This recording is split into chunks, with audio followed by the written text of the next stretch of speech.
Hey guys, Mr. Plant Geek here. I want to give you a bit of a tour of my windowsill because I've been working really hard over the last few weeks to decorate it with gorgeous botanical treasures. So I'm going to give you a bit of a tour because it's a mixture of outdoor plants as well as house plants as well. So we've got hanging plants, we've got upright plants, orchids, ferns, all sorts. So let me give you a bit of a tour of what we've got here.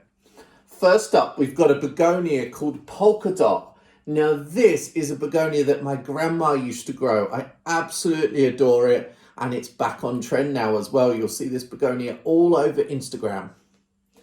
Next, an outdoor plant that I'm experimenting with as a windowsill specimen. This is Diecerra, also known as bleeding heart. Now, I'm not going to keep this on the windowsill for its whole lifetime, but I'm just having it for a few weeks as a kind of almost like living bouquet on that windowsill, and it looks really gorgeous, really spring-like. Next up, orchids, Phalaenopsis, two different varieties on the windowsill too.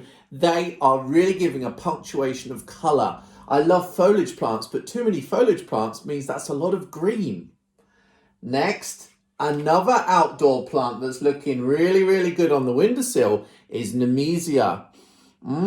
It has a vanilla fragrance. This is usually in patio pots and window boxes, but here we're experimenting with it as an indoor windowsill plant. Next, Ficus lyrata. This is fiddle leaf fig. A little bit worried though because the center seems to have been broken off, so I'm hoping that I get side shoots here. So I'm giving that plant a little bit of extra care at the moment. Next, we've got some weeping fig. Now that's not always the easiest to grow, so I'm making sure that I'm keeping the watering just right on that one. Next up, string of beads. That's another plant that needs very regular watering, needs to dry out between waterings as well. But it's a really fun house plant that gives you slightly different colors, textures and shapes too. So that is string of beads, Senecio. Next up, a plant that I grew a lot in my childhood. I often grew it from seed as well. This is Hypostus, also known as the polka dot plant, one of my favorites. We've also got a few flowering bulbs. This is just some tete-a-tete daffodils from the supermarket.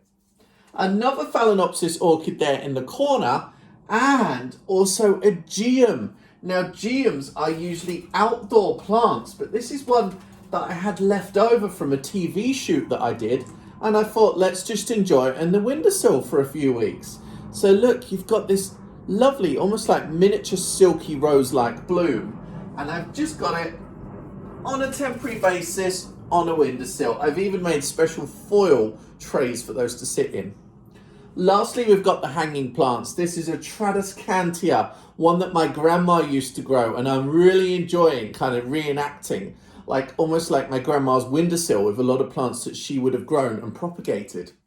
Last up, you've got Hoya carnosa. Now, this is an incredible plant that's usually grown on a kind of hoop, but this is being grown upright, and if we're lucky, we'll have some gorgeous flowers on here that have a really, really sweet nectar, and it actually tastes a little bit like honey if you just lick the tips, something else I learned from my grandma.